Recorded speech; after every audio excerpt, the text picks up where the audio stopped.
I'm here to talk to you about 2020, the year we learned to work from home, and a lot of the lessons we took from what has been, well, I'd like to say an incredible year, but it's been an incredible 2 years before you know it. So prior to 2020, if you know me, you know I'm usually fairly active on Twitter, and lots of discussion prior to 2020. It was a big theme, actually, in more agile testing about working from home. And the question really was, put it out to my peers, was working from home a norm for you? Well, it didn't really seem to be. Every time we talked about working from home, at least around New Zealand, it was like, oh, I don't really think it'll work. Um, doesn't the team need to be co-located? How do you work as a team when you're in different parts of New Zealand? Never mind the world. Yeah, no, to build something, you need to be in an office all together. During your 40 hours a week. So I've lost my mouse. Of course, I'm having IT problems. It's testing. Today, when we ask the same question, is working from home a norm for you?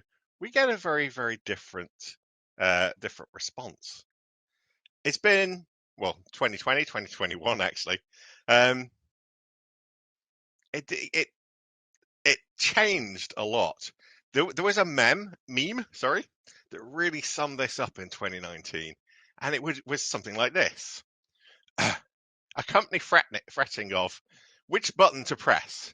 We only hire the best, and the other button that says, well, we don't do remote. Yeah. And people going, oh, which is it? Do we only hire the best, or do we don't do remote? The idea that you only hire the best people who can actually turn up into your office. And this was a big it was Kevin Abreu who I saw this tweet about, and I just really want to credit him for this. So we all wanted to try working from home. We all knew it had its challenges, but there was a lot of resistance to it. And then 2019 passed into 2020, and something like this happened. Now, I live in New Zealand, and I'm very aware that depending on where you are around the world, your experience with COVID-19 will have been very different. We had a very relatively mild experience with it. We didn't have too many cases, but we didn't have too many cases because we had to go into lockdown. And lockdown for us meant don't go into the office. It meant pretty much staying in at home as much as we could. And it meant, obviously, working from home. So our new reality looked a little bit like this. That's my office. You can see a couple of weights, and I'm looking outside at the neighbour's house. This was my new office, and it was comfortable. You can see I've got a cup of coffee there. I've got a fan, I've got a light, I've got a couple of very nice monitors. But one of the things I'm missing is the rest of my team. So how did it go? Well, after the first 2 weeks, we had a remote session with people across my company, and we did a bit of a debrief, a bit of a retrospective to talk about, so we've been in lockdown for 2 weeks. How's it going, everyone? And there were some very similar themes coming up. One of which I'd like to, it's amazing how much this is dated. I don't know if any of you remember this news story of a guy who was working from home and being interviewed on the BBC. And he's talking about a political situation. I can't remember the exact one. And then just in the middle of it, his son kind of walks in, says, how's it going, Dad? What are you doing? Who are you speaking to over there? Hey, hello. 2017, we thought this was hilarious, yeah? 2019, this was every day. This was almost every day that we were working. One of my particular favorites was one of my developers, and he worked in his kid's music room. And similar to this story, there would be, hey, Dad, how's it going? And you'd hear a lid being lifted, and then all of a sudden there'd be like ding, ding, ding, ding, ding, ding, ding, ding, and he'd be playing on his piano. And he'd be like, and my co-worker would be saying, I'm on a call. Can you do this a bit later, please? Yes, I know you want to do it now, but I'm talking to people and they can't hear you. This would become our normal and our reality, and we laughed about it because my son's grown up and left the house. But it was a very real thing that a lot of our team had to go through, balancing working from home and domestic items would happen in the work day.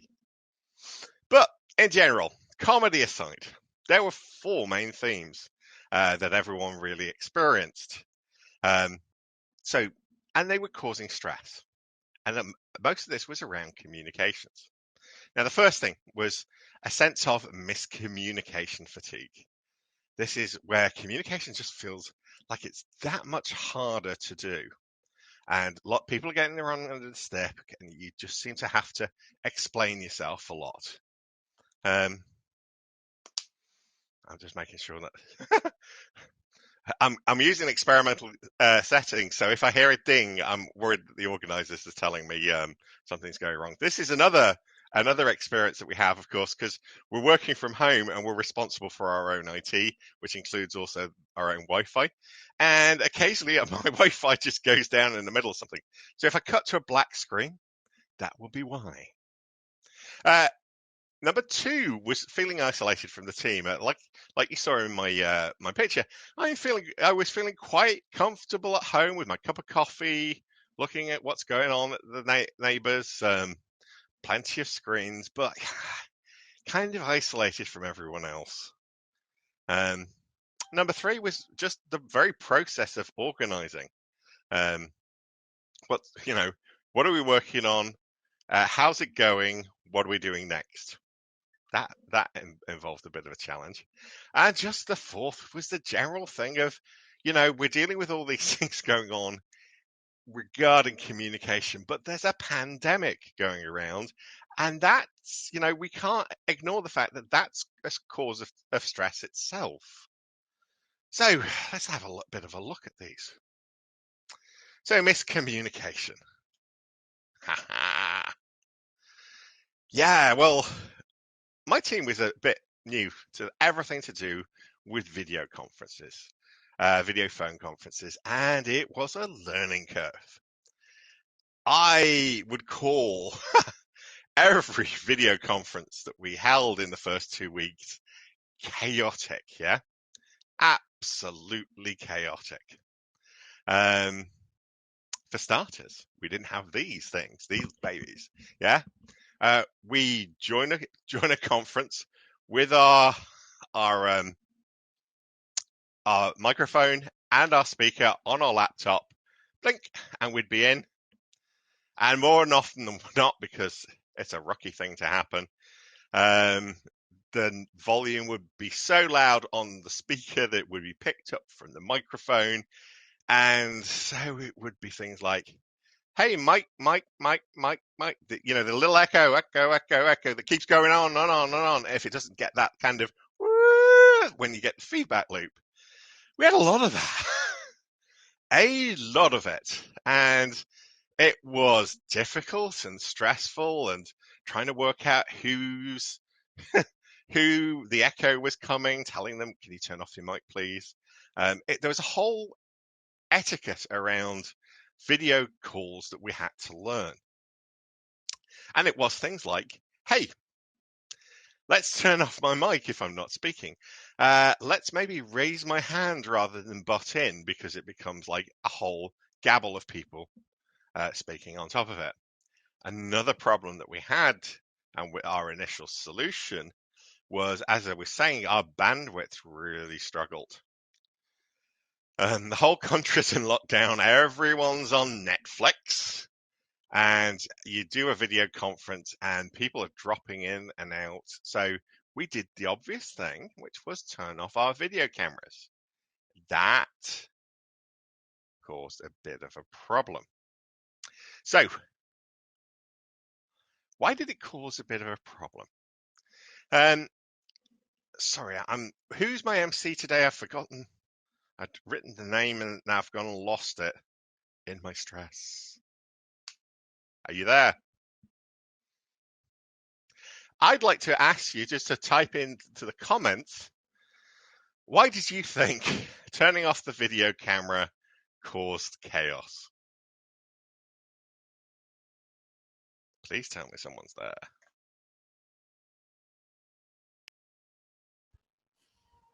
Hey, Viddy. Yeah, hi, Don. Hi, Mike. Tell me, what am I supposed to write? Can people write in the chat what they yes, what they are. think? They are writing. Cool. We'll just take a bit of a pause. They're saying people would be sleeping. Not sure if you're talking alone.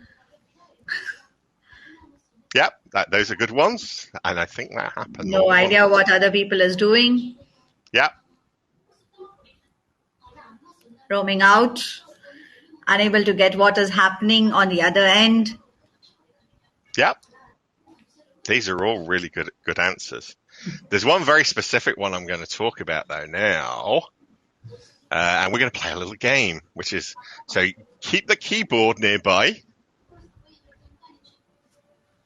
But have you ever heard, hopefully you've all heard of the Game of Thrones. Have you all heard of the Game of Thrones? Type a quick yes if you have. Yes, all are typing yes. Brilliant. Of course, Brilliant. Brilliant. So I'm going to play what I call the Game of Hodor. So a quick brownie points. What's special about Hodor?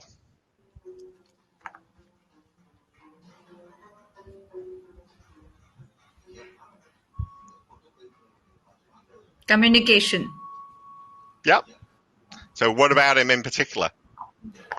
I'll wait a couple of seconds.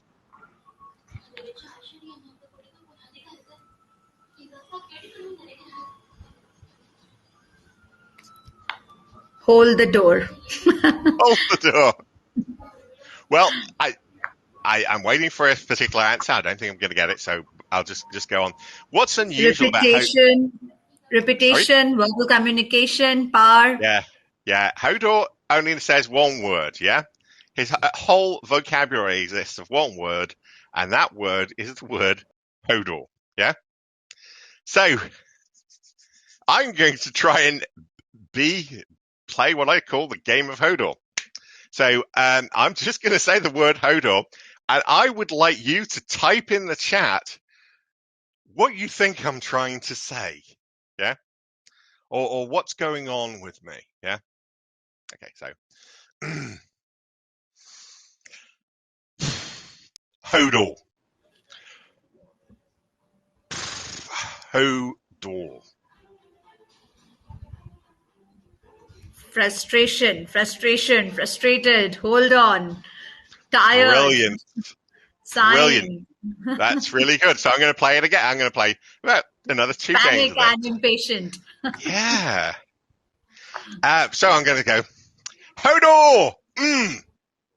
Hodor. What am I saying there? Excited, joy, hooray, boredom, party time. Brilliant. Hodor! Yeah. And finally, kind of, Hodor! Victory, dancing. That was before. What's that now? Commanding. Commanding. Yeah. Angry. Yeah, brilliant. Energetic. Okay. Aggression. Yeah, probably a little bit. Okay, so how did I make 3 words mean 3 different things? And what has that got to do with turning off a video camera in a conference? Well, it's just this one fact. One of the reasons, by the way, that his name's Kieran, I can't remember his last name, is really regarded for his role. his one word role, I would, part of me imagines him getting a script and reading through a script and going, Hodor. Oh yeah, got to memorize all this. But he uses one word and it means so many different things. He really conveys to you what's going on in his head. And this is because 90% of communication is non-verbal.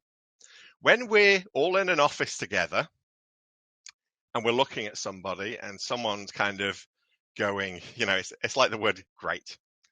Great is it's like a Hodor word. Great can mean, oh, great, yeah. And which means things are really good. There's, oh, great, which means kind of sarcasm's creeping in, doesn't really mean things are quite so great. And of course, if I start throwing stuff and go, well, this is great, I'm really angry. One word, you can look it up in the dictionary, say what it means, but see what it's supposed to mean. But how you say it is so important. So when we're in an office, we are radiating a lot of nonverbal communication by our demeanor, whether we're smiling or not. How we're moving our hands, if we're moving our hands really angrily, the tone of voice, yeah? When you start to work remotely, you're not seeing all this radiating verbal non-communication. Communication, and if you start turning off your camera, and if you start dropping your phone calls in favor of just typing responses at each other, you can see that although you're communicating with language, with words, it's not as effective for just explaining what's going on with you, is what this means to you, what you're saying. And a couple of our senior managers said it feels really difficult talking to our customers when you can't be in the same room as them, because there's so much stuff that you're missing out on. So, what was our enemies? What was making our communications less effective? Well, the first of which was email. Trying to communicate and do ideas via email. Email's not terrible, but it is pretty bad. Yeah. And I'll explain a little bit about that later. Although email happens relatively quickly, it's not the same. You don't get the same interaction as really having a conversation on the phone, or even just doing it in a chat application. Because what happens is somebody sends you an email, and then you go, oh, they need an answer to that. I'll get onto that in a couple of hours. And then you write a really long thing back, and then you send that back to them. And then in the meantime, they've actually got really annoyed, or somebody else has started to pick up on this email. And so you hold a conversation, instead of having it in the space of 5-10 minutes, you spin this conversation over days, maybe even a week. Yeah. And, you'll hit reply to something, and James will hit reply to something else. And it becomes a whole big mess of, what are we actually talking about? People are talking over each other. And before you know it, it's like, you get these really long emails where people tend to read the first paragraph and go, I don't think that applies to me. I won't read the rest. And it's like, actually, the third paragraph was important. So email can just become absolute chaos. And like I say, it's very difficult to see, for everyone to be contributing and to form what I call like a narrative. Yeah, you've got an email chain, but that's not as good as just people talking and responding. Yeah.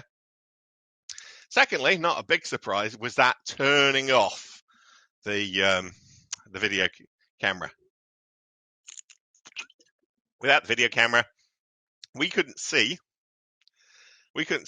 how people were saying things, and without that extra little bits of body language to clue into, okay, someone's finding this a bit challenging, someone's just finding this a little bit rough, someone's getting a bit frustrated at this point.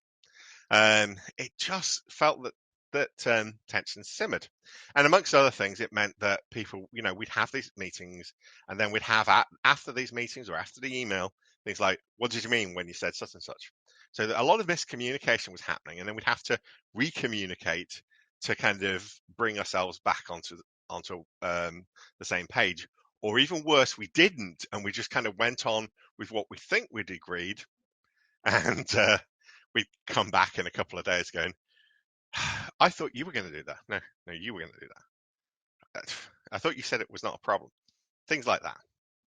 So, yeah, how do we get around this? Well, trying to do as much as possible to do things in a video conference, keep the video cameras on, to create better etiquette about things like, okay, you can put your hand up, someone will facilitate. You put your hand up, the facilitator will say, okay, Mike wants to make a point of this. Although very importantly, the person facilitating shouldn't have a big stake because they're there to make the meeting really fluid and happening. Our second problem, isolation. So I'm sitting in my office at home, and there's a lovely kid, but she's a little bit loud on a trampoline across the roads, And my wife will call me up when she thinks I need to make a coffee. But I'm really, every interaction with my team, first 2 weeks, is all business. It's like, hey, Mike, have you done this yet? Hey, Mike, what was that problem you had? Hey, Mike, hey, Mike, which environment are you using? Hey, Mike, where are you? Hey, Mike, what's going on? Hey, Mike, what are you working on? It's every bit of communication between us as a team is really, really, about business. And, one of the reasons our team works so well, is because, when we'd worked together in an office for 6 months before this, and we'd kind of got each other's backs, we'd joke, we'd laugh, we'd talk about stuff that wasn't always work, and it just helped to gel us and see that my developers are not people I'm just going to tell their code's not working, and my developers aren't just people who are telling me, who I'm asking, when can I test this? When can I test this? It's about seeing the other people in your team as people, which is really important, yeah, and to understand what's going on with them, and that kind of empathy really helps you to build really solid working relationships so that you can work so much closer together. Now the problem is when we're working from home, it's things aren't, it becomes, well, the only reason you should communicate with other people in the team is because there's something you need, there's something you want, there's an update thing, and that's not really great at building relationships. So we had to really work at creating a kind of virtual water cooler. In fact, what we ended up doing, we have a dedicated chat thread on Teams where it's no business. You should never talk anything about work or business on this. It's the team chit chat and food updates, and it does that. So this is the thread where we go, good morning, everyone. It's a nice day today. It's raining. Occasionally we run competitions to compare who had the better lunch, who was the most inventive. We also do things like bake-offs where we kind of like showcase our food to each other, and the like. And we went beyond that. So on a Friday, we'd put aside half an hour and we'd play some online games as a group using Teams. Scriblio, which is a kind of Scribble version, that was really, really popular. It showcased some of us couldn't spell, let's put it that way. And just some of the crazy drawings that we produced from that were kind of a little bit disturbing, actually. But it was really good fun, and it kind of really helped us to chill out at the end of a week, and really build those relationships so that we're seeing other people as people. We're also blowing off steam together and having fun. Jackbox games, another really great thing to play online. little bit more complicated, but was a lot of fun. So at this point, we're communicating better. We're also socially interacting better. And, so what's next? Well, the next thing was trying to organize what we were doing. So fortunately for me, we knew that lockdown was coming. We could see it on the horizon. We saw other countries were doing that. So kind of looking at our Kanban board, which was physical, and yeah, going, well, short of getting a robot to kind of grab the post-it notes and drag it across, a physical Kanban board is not going to work for us. So we had to look at some options. What's the equivalent of a Kanban board that we can use whilst working remotely? And we picked, in the end, we chose Jira. And of course, the physical Kanban board was one of the reasons why we needed to work in the office and not from home, because we've got a physical Kanban board. But we found ways to work with Jira. Kind of scary thing to do though was putting everything that was on Jira, that was on our Kanban board, our entire backlog, into Jira, trying to desperately quickly write up every story that we'd fleshed out. That was a real and replicate the board perfectly. That was done a little bit against the clock. Was a little challenging, but we got there. And then Jira became norm. Jira became the norm.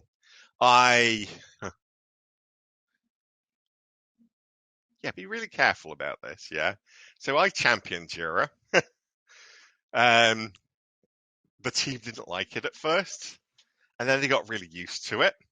And then at some point, I became the Jira expert for the team.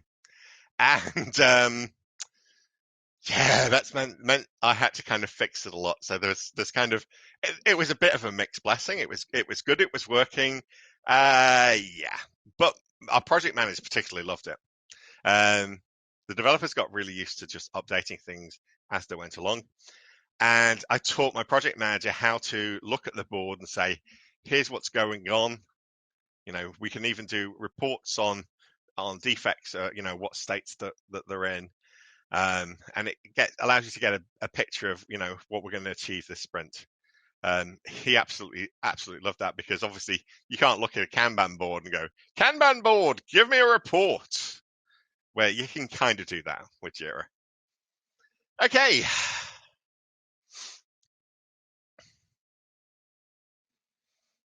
And a bit like I've said, email chains versus discussion. Every so often with one of those tasks, there was something that needed to be explored.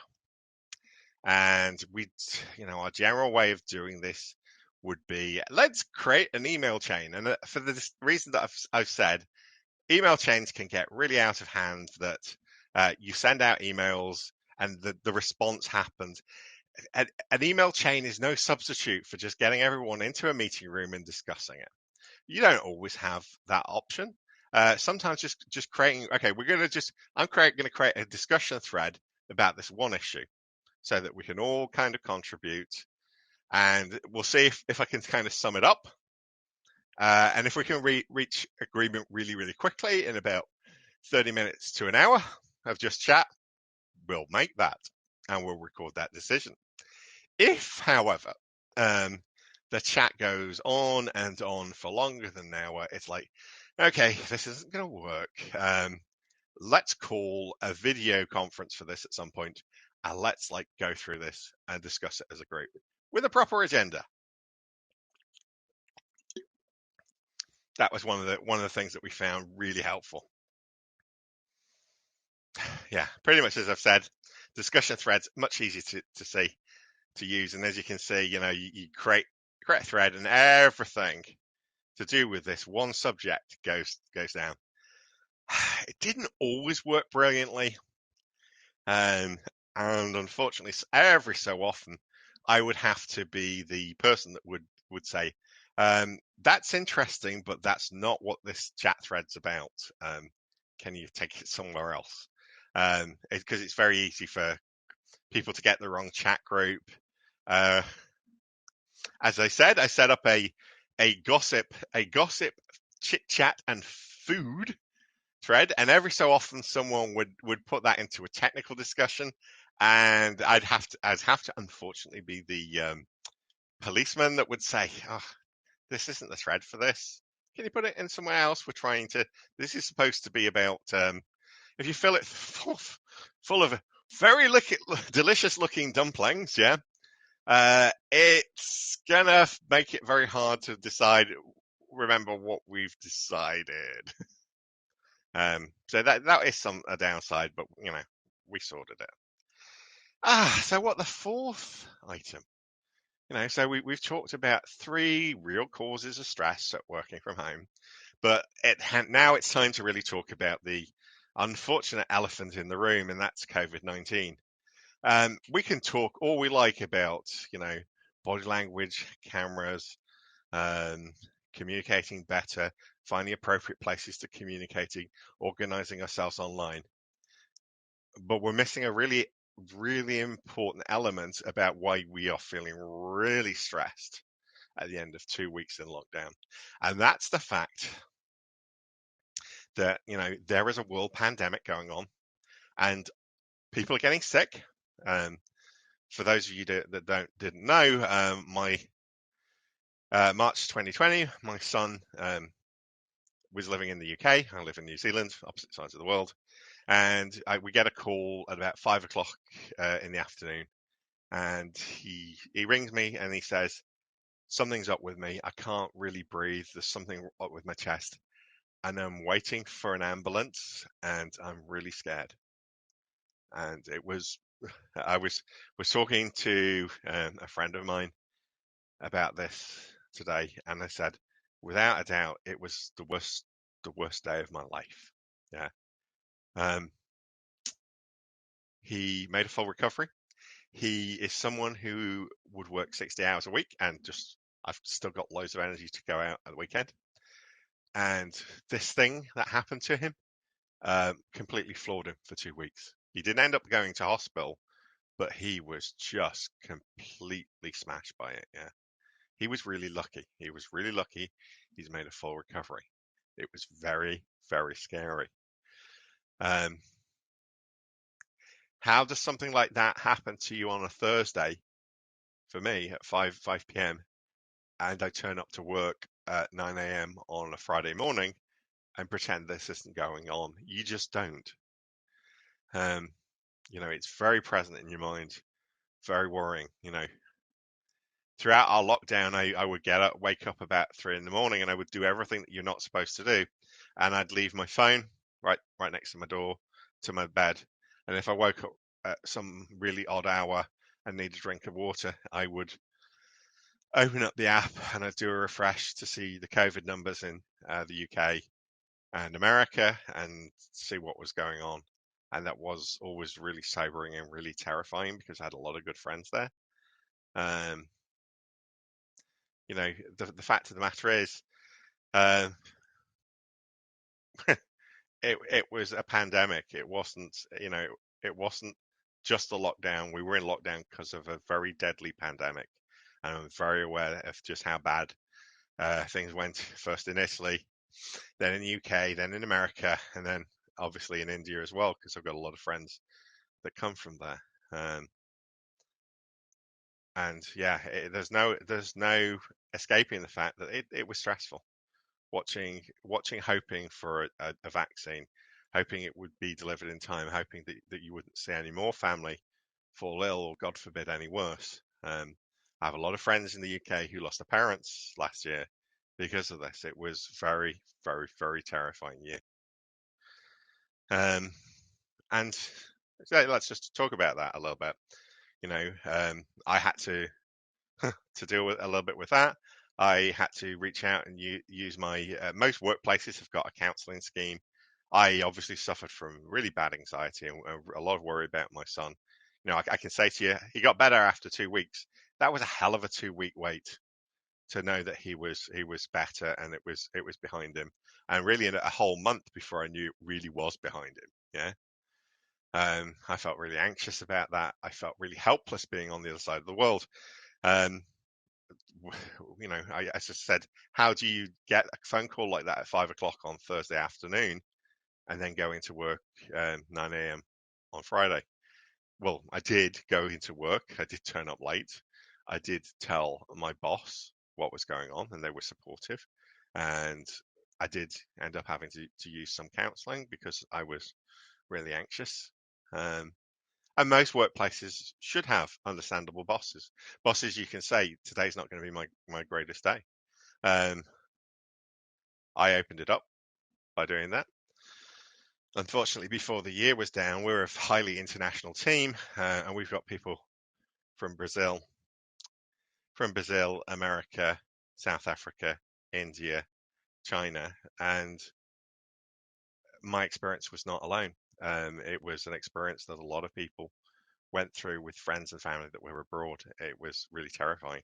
So it was really important for us, all the stuff that we've talked about, the cameras, the finding ways to have fun, but also ways to be open and to be supportive of each other when really bad things happen. Right. I was going to ask, this can wait just for questions. When we open for questions, we're going to have about 5 minutes. I'd love to also know things that you've learned in this year, because it should be like a two-way. Don't just ask me questions. I'd love to hear what you're up to as well. But I will say this. I contributed to a book called Software People Work from Home. Stephen Camper and Mike Nuggins, who big in the German agile testing scene, they reached out to people across the world, going, "Hey, we're all on this learning journey about working from home. We're trying to capture as many stories as we can. It's a free book. I recommend you find it and read it, and really enjoy it. My story's in there.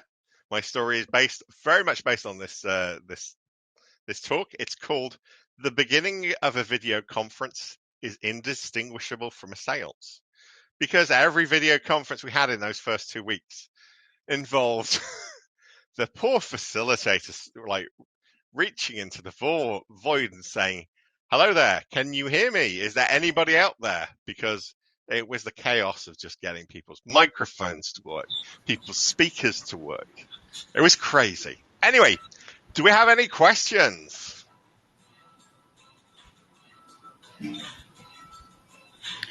Hi. It was really very interactive session and very, very interesting. As you can see yourself, the lots of smileys and things coming out. And yes, I would say that, of course, there's no question on this because nobody has written anything. So, like I say, question or do share stuff, because but yeah, the these are my learnings. smileys and hearts and everything is pouring in. Thank you very much. Thank you. It is very, very nice session. I would just add, unfortunately, I feel there's going to be a footnote to this conference, because beginning of to this piece, towards the end of 2020, the thing I heard from everyone is, my company tells me, thank goodness for working from home. It saved the company, because when lockdown happened, we could still produce and deliver to our customer, and most importantly, get paid. What I'm hearing, unfortunately, over the last couple of months is, and a lot of places like my workplace, even when lockdown ended, so okay, working from home is really good. We're not going to put the brake on it. We'll work in a hybrid fashion where we work a few days from home and a few days in the office, But I know a few people, unfortunately, mainly in America, where it's like, well, our plan for 2022 is you've done your work from home, get ready to come back into the office. And what my team really have learned is we like working we've found a way to work from home and to spend. I found I'm much more productive when I'm at home, But I know it's really important I come into the office once in a while. So we work 2 days in the office, 3 days at home. But it is really disappointing to see, and a lot of places are embracing that. But it's disappointing to see some places going, no, no, no, no. We're going back all the way. If I can just really scroll backwards really quickly, we're going back to this, yeah. Where we only hire the best, we don't do remote, yeah. And I really hope that's not going to be the case, because we made this work, and unfortunately, with things like Delta, the pandemic average so often we think it's got it under control with vaccines, and then it goes out of control a little bit. Yeah, working from home has been effective at keeping our businesses operational and keep our people safe as well. So, I hope it's something that's with us to stay, and something that we can find a good balance between working from home and working for the office. Correct. All right. Thank you, Guy. Thank you so much, Mike.